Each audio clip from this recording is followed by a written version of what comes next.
Muling nagtungo naman sa Russia si U.S. Special Envoy Steve Witkoff para makipagpulong kay Russian President Vladimir Putin ukol sa peace deal na maaaring tatapos na sa sigalot sa pagitan ng Russia at Ukraine. Yan at iba pang mga napapanahong balita mula sa iba't ibang panig ng mundo sa Global Headlines Report ni James Galangi.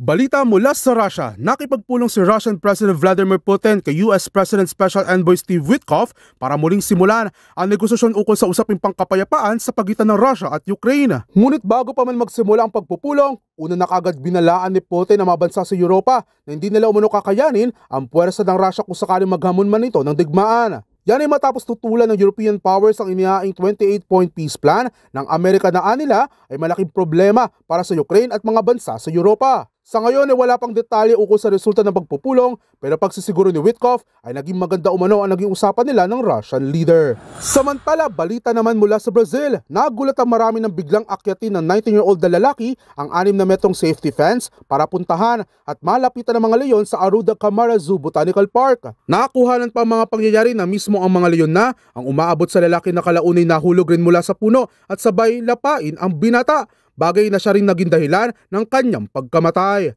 Ayon sa ulat, may problema umano sa pag-iisip ang lalaki habang para naman sa mga otoridad ng zoo ay hindi pa umano kailanman nagpakita ng aggressive behavior ang mga leyon bukod sa nangyaring insidente.